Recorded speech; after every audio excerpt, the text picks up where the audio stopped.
Hello friends, আমার channel town Barbies লাইফস্টাইলে তোমাদের সকলকে স্বাগত। আমি আবারও চলে এসেছি নতুন আর মজাদার একটা গল্প নিয়ে। তোমরা তো এখানে দেখতেই পাচ্ছ নিহা রান্নাঘরে রান্নাবান্না করতে ব্যস্ত। তাহলে চলো দেখে নিই আজকের গল্পতে কী কী হতে চলেছে। হ্যাঁ গো বড় বৌমা, তোমার রান্নাবান্না কত দূর? তাড়াতাড়ি রান্নাবান্নাটা সেরে ফেলো। মেঘা আসবে, আবার ওদিকে ছোট বৌমার মা আসবে, তারপরে তো তোমাকে আবার বাজারেও যেতে হবে। তাড়াতাড়ি রান্নাটা সেরে ফেলো বৌমা।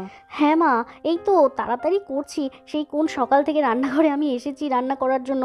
কতগুলো পদ রান্না করছি, আসলে একটু দেরি হচ্ছে রান্না করতে। অনেক কিছু রান্না করব ভাবছি তো, তাই মা ভাবছি কি আমি না বাজারে যেতে পারবো না মনে হয়। বর্ষায় বরং যাক রাধাকে নিয়ে, আর আমি বরং বাদবাকি জিনিসগুলো পরে গিয়ে নিয়ে আসবো। বড় বৌদি, ও বড় বৌদি, কি গো তোমার রান্না বান্না হলো? এ বাবা, তুমি তো এখনো রেডি হওনি দেখছি। চলো গো, বাজারে যেতে হবে তো, আবার বাজার থেকে তাড়াতাড়ি ফিরতে হবে, মেঘাদিরা চলে আসবে তো। না বর্ষা, দেখো না এখনো রান্না বান্না আমার কমপ্লিটই হয়নি। সকাল থেকে করছি কিন্তু তাও এখনো শেষ করতে পারিনি। শোনো না, আমি বলছি কি তুমি না রাধাকে নিয়ে বরং এখন যাও। তুমি শাড়িটা অন্তত পছন্দ করে নিয়ে এসো, কারণ শাড়িটা যদি তুমি আগে নিয়ে এসো তাহলে সেটার ফলস পিকো ব্লাউজ এগুলো তো করতে একটু সময় লাগবে। তুমি, তোমার চয়েস তো ভীষণই ভালো বর্ষা, আমরা সবাই জানি। তুমি একটু ওই শাড়িটা পছন্দ করে নিয়ে এসো যেটা দিয়া পড়বে সাধের সময়, তো সেটা পছন্দ করে নিয়ে এসো। আর বাদবাকিগুলো আমরা সন্ধ্যাবেলা সবাই মিলে একসাথে গিয়ে নিয়ে আসবো। ও বাবা, বৌদি তুমি যাবে না? তাহলে আমি একা একা গিয়ে কি পছন্দ করতে পারবো? বৌদি কি শাড়ি যে পরবে বুঝতে পারছি না তো, কেমন শাড়ি পরে স্বাদ খেতে হয়। তুমি গেলে ভালো হতো বড় বৌদি। আরে এই বর্ষা, শোন, বড় বৌমার তো এখনো অনেক কাজ বাকি, আমি তো দেখছি রান্না বান্না করছে, এখনো তো শেষ হয়নি। তারপরে আবার আকাশ আসবে, ওকে খেতে দিতে হবে।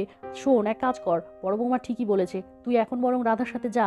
আমি তো তোকে বলেই দিয়েছি কেমন শাড়ি কিনতে হবে। এমন শাড়ি কিনবি যেটাতে লাল পাড় থাকে, কারণ আমাদের মধ্যে কিন্তু এটাই নিয়ম। আমার শাশুড়ি মাকেও তাই দেখেছি, আর আমিও আমার বৌমাদেরকে কিন্তু লাল পাড় শাড়ি পরেই স্বাদ খাইয়েছি। তাহলে নাকি বাচ্চার ঠোঁটটা লাল টুকটুকে হয়। তুই ওরকম লাল পাড় দেখে একটা ভালো দেখে শাড়ি নিয়ে চলে আয়, তা এত চিন্তার কি আছে? এই তো, মা তো তাহলে বলেই দিল। তাহলে বর্ষা তুমি এত চিন্তা করছো কেন? শোনো, একটা সুন্দর চওড়া দেখে লাল পাড় শাড়ি নেবে। আর তোমার চয়েস তো খুবই ভালো, আমরা সবাই জানি। ব্যাস তাহলেই হয়ে গেল। শাড়িটা আগে নিয়ে এসো, শাড়িটা আনলে তাহলে ফলস পিকো আর ব্লাউজটা বানাতে দিয়ে দেবো। তাহলে ও সাধের দিন সেটা পরে বসে খেতে পারবে। যাও যাও, তুমি আর দেরি করো না, তুমি রাধাকে নিয়ে চলে যাও বাজারে, আর বাদবাকিগুলো আমরা সন্ধ্যাবেলা করে নেবো। হ্যাঁ বৌদি, আমি তো তাড়াতাড়ি গিয়ে তাড়াতাড়ি আসতে চাইছি, কারণ মেঘাদি চলে আসবে, তো মেঘাদির সাথে আজকে প্রচুর গল্প, প্রচুর আড্ডা দেবো। আচ্ছা ঠিক আছে, তোমরা যখন বলছো আমি তাহলে যাই, নিজে পছন্দ করে একটা শাড়ি নিয়ে আসি। আর যদি পছন্দ তোমাদের নাও হয় সেটা আবার রিটার্ন করে দেওয়া যাবে, কোনো ব্যাপার না। ঠিক আছে, আর দেরি করবো না, তুমি বরং তাড়াতাড়ি রান্নাবান্না করে নাও, তারপরে তো সন্ধ্যাবেলা আমাদের প্রচুর আজকে আড্ডা হবে। আর এই বলে বর্ষাও বাজার করতে চলে গেল। আর এখানে দিয়া ওর নিজের ঘরে একটু গোছগাছ করতে ব্যস্ত। উফ, এভাবে নিচু হয়ে বসে কিছুই আর করতে পারি না। ধুর, সব কিছু কি আর দিদিভাইকে রাধাকে বলা যায়? কিছু কিছু কাজ তো নিজেও করতে হয় না। উফ, এভাবে নিচু হয়ে বসে আর কিছুই করতে পারছি না। কিন্তু আজকে মা আসবে, মেঘা আসবে, কি যে আনন্দ হচ্ছে। মাকে কত দিন পর আজকে দেখবো। দিয়া এখানে আপন মনে কাজ করছে আর একা একাই কথা বলছে। তখনই সেখানে নীল চলে আসে। আরে দিয়া, তুমি নিচে বসেছো? তোমাকে যে কতবার বলেছি তুমি এইভাবে বসবে না, এখন তোমার এইভাবে বসা একদম নিষেধ। না, একটাও কথা শোনো না, কি এমন কাজ করছো তুমি? ওরে বাবা, তুমি এমন করছো কেন? কি করলাম আমি? আসলে বিছানার চাদরটা একটু এলোমেলো হয়েছিল, তাই একটু ঠিকঠাক করছি। ঘরটরগুলো একটু গোছাতে হবে না? কত আর দিদিভাইকে রাধাকে বলবো? আমার নিজের আর এত শুয়ে বসে থাকতে ভালো লাগছে না। ওহো, ঘর তো গোছানোই আছে দিয়া, এলোমেলো কিন্তু নেই। তুমি ওঠো তো, ওঠো, ওইভাবে বসবে না। পূজা আমাকে বলছে কিন্তু এই সময় কিন্তু একটু রেস্টেই থাকতে হবে, আর বেশি দিন কিন্তু সময় নেই। এই সময়টা তো একটু ডেঞ্জার পিরিয়ড, তুমি জানোই ভালো করে। তারপরেও তুমি কেন এগুলো করছো? আর বৌদি রাধা এদেরকে বললে তো করেই দেবে, আর ঘর বাড়ি তো পরিষ্কারই আছে দিয়া, তুমি শুধু শুধু কেন করতে যাচ্ছ বলো তো? ও, বুঝলাম, আজকে মা আসবে তাই না, ওই জন্য তুমি এত পরিষ্কার পরিচ্ছন্ন করছো। এই, তুমি কি বললে? আমি আজকে মা আসবে জন্য ঘর পরিষ্কার করছি? তার মানে তুমি কি বলতে চাচ্ছ আমাদের ঘর সবসময় এলোমেলো হয়ে থাকে? এটা তুমি বলতে পারলে? আমি সব সময় ঘর পরিষ্কার করে রাখি, কোনো সময় ঘর এলোমেলো থাকে না। আর তুমি বলছো আজকে মা আসবে জন্য ঘর পরিষ্কার করছি? আহা, রাগ করছো কেন? আচ্ছা ঠিক আছে, রাগ করো না, রাগ করো না, আমি তোমাকে ডাকাতে চাইনি, সরি সরি। আসলে সত্যি আমারই বলতে ভুল হয়েছে। সত্যি তো আমাদের ঘর তো সবসময় পরিষ্কারই থাকে। একটা ছোট বাচ্চা আছে, তারপরেও ঘর কখনো এলোমেলো থাকে না। তুমি সবসময় ঘর আমাদের গুছিয়ে রাখো। আচ্ছা বাদ দাও ওগুলো কথা, শোনো, আমি তো একটু পরে চেম্বারের জন্য বেরিয়ে যাচ্ছি। তো তোমার তো সাধের অনুষ্ঠান আছে, তুমি তো এখন বাজার যেতে পারো না। তোমার যদি কিছু লাগে আমাকে বলো, আমি তাহলে কিন্তু সেগুলো নিয়ে আসবো। আরে না না, আমার কিছু লাগবে না। আমার সব কিছুই আছে। আর দিদিভাই তো আমাকে সব কিছু এনেই দেয়। আমার যা যা প্রয়োজন না বলতেই সব কিছু নিয়ে এসে দেয়। আর ঠিক আছে, যদিও কিছু আমার লাগে তাহলে আমি তোমাকে জানিয়ে দেবো, তুমি সেগুলো নিয়ে এসো। আর শোনো, তুমি বেরিয়ে যাবে যখন বলছো তাহলে খেয়ে দিয়ে কিন্তু যাবে, কারণ দিদিভাই কিন্তু রান্না হয়ে গেছে, না খেয়ে যাবে না। আর শোনো না, আজকে একটু তাড়াতাড়ি ফেরার চেষ্টা করো, মা আসবে, ওই জন্যই বলছি। হ্যাঁ হ্যাঁ, আমি খাওয়া দাওয়া করেই বেরোবো, না খেয়ে বেরোবো না। আর আমার আজকে বিকেল পর্যন্ত চেম্বার আছে। বিকেল পর্যন্ত চেম্বার হয়ে গেলে আমি তাড়াতাড়ি বাড়ি ফিরে আসবো। এই ধরো 5টার মধ্যে ফিরে আসবো, তারপরে এসে মায়ের সাথে দেখা হয়ে যাবে, রাতে গল্পও হবে। নীল আর দিয়া তো ঘরে কথাই বলছিল, আর তখনই নেহা ওর বোন মেঘাকে নিয়ে ওদের ঘরে চলে আসে। নীল, দিয়া, তোরা ঘরেই আছিস? এই দেখ কে এসেছে, মেঘা চলে এসেছে রে। আর এসেই তো বলছে ছোট বৌদির সাথে দেখা করবো, তাই একবারে তোর ঘরে নিয়ে চলে এলাম। ওরে বাবা, এই আমি কাকে দেখছি? মেঘা, কি ব্যাপার তোমার? হ্যাঁ, সেই যে গেলে আর তো আমাদেরকে ভুলেই গেছো। কত আনন্দ, কত অনুষ্ঠান, সবকিছু আমরা পার করলাম তোমাকে ছেড়ে, কত মিস করেছি জানো। আর তুমি আমাদেরকে তো ভুলেই গেছো। ঠিক আছে, এই অনুষ্ঠানে যে এসছো সেটা দেখে খুব ভালো লাগছে, কিন্তু কি ব্যাপার, কাকু কাকিমা আসলো না? এবারও ওনারা এলেন না? ওনাদেরকে সাথে করে নিয়ে আসতে পারতে। আরে মেঘা, তুমি চলে এসেছো! ইস, কি যে ভালো লাগছে তোমাকে দেখে। ও বাবা, তুমি তো আরো মিষ্টি দেখতে হয়ে গেছে গো। এসো এসো, বসো এখানে, খুব ভালো লাগছে তোমাকে দেখে। কিন্তু দিদিভাই, কি ব্যাপার, এবারও কাকু কাকিমা এলেন না? ইস, ওনারা এলে কত ভালো লাগতো, কতদিন দেখি না ওনাদেরকেও। আর বলো না ছোট বৌদি, ছোটদা ভাই, এবারও আমাকে একাই আসতে হলো গো। মা বাবা এবারও আসতে পারলো না। মায়ের খুব আসার ইচ্ছা ছিল, আসলে বাবার শরীরটা তো ভালো না, ওই জন্য মা কি করে বাবাকে ফেলে আসে বলো তো। আর আমিও কিন্তু মা বাবাকে ছেড়ে আসতে পারিনি। জানোই তো আমি বাড়িতে সব, আমি ছাড়া মা বাবার আর কেউ নেই ওখানে দেখার মতো, তাই আমিও ওনাদেরকে ছেড়ে আসতে পারি না। তো শোনো না, আমিও তোমাদেরকে খুব মিস করেছি। আচ্ছা ছোট বৌদি, তোমার কি ব্যাপার বলো, তুমি কেমন আছো? আচ্ছা শোনো, এবার তাহলে তোমরা সবাই মিলে এখানে বসে একটু গল্প করো। আমার তো আবার দেরি হয়ে যাচ্ছে, আমাকে চেম্বারের জন্য বেরোতে হবে। আমি বরং তাড়াতাড়ি যাই, আবার তাড়াতাড়ি ফিরে আসতে হবে। তো রাতে সবাই মিলে আবার আজকে একটু জমিয়ে বেশ গল্প আড্ডা এগুলো তো হবে। এই বলে নীল তো সেখান থেকে চলে গেল। আর তারপর নেহা, দিয়া আর মেঘা মিলে আবার সেই ঘরে বসে গল্প করতে শুরু করলো। তারপর বলো ছোট বৌদি, কেমন আছো? তোমাকেই তো স্পেশালি দেখতে এলাম, কিন্তু তোমাকে অনেকটা রোগা লাগছে গো, তোমার চেহারাটা কিন্তু খুব খারাপ হয়ে গেছে। তুমি নিশ্চয়ই খাওয়া দাওয়া করছো না।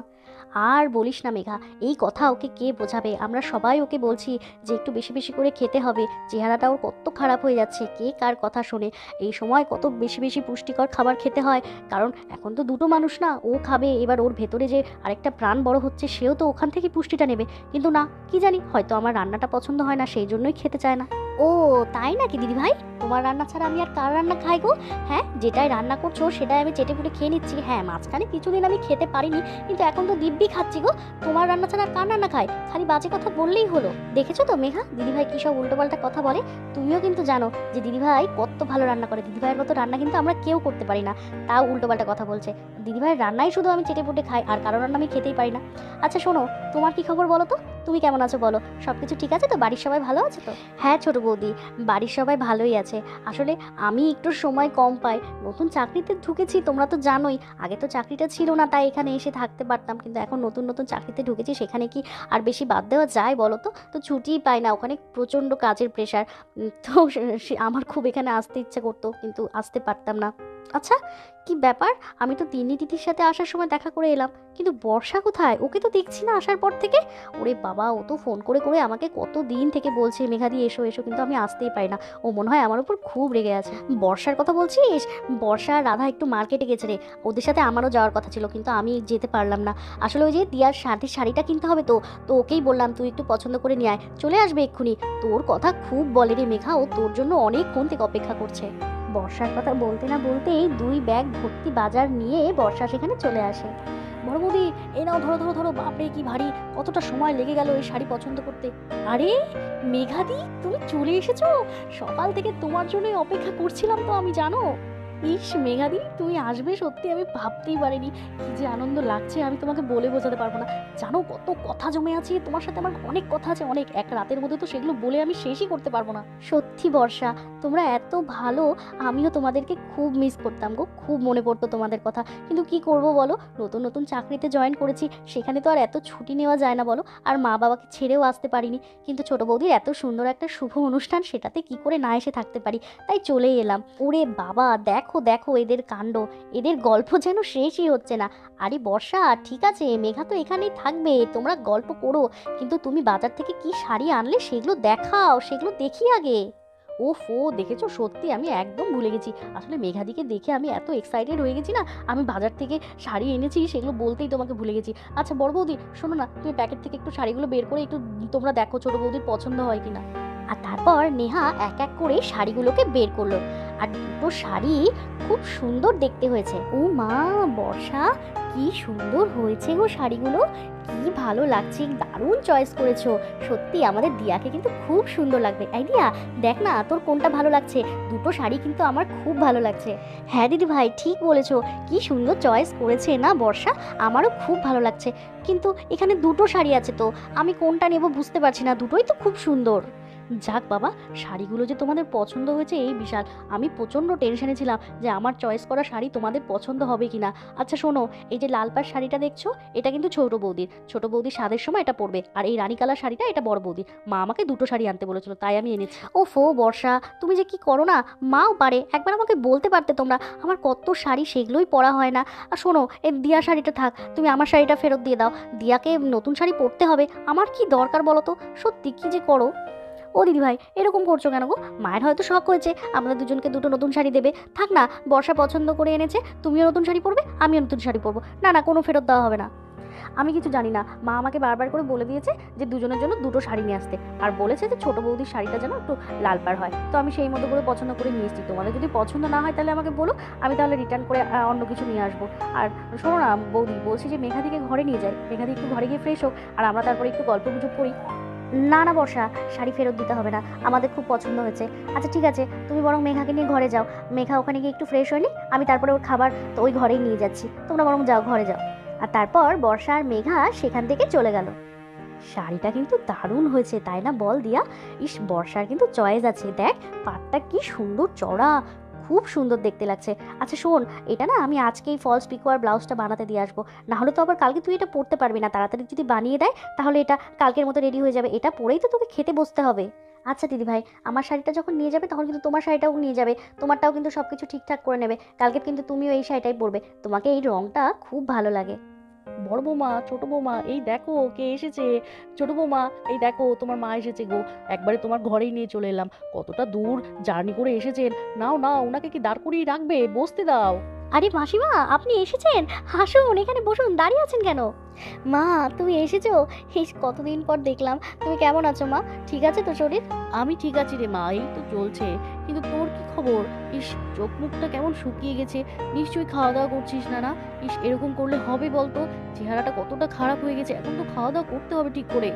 তাহলে বন্ধুরা, তোমরা তো এখানে দেখতেই পেলে দিয়ার সাধের অনুষ্ঠানের জন্য কিন্তু ওদের বাড়িতে এক এক করে সমস্ত লোকজন আসতে শুরু করে দিয়েছে।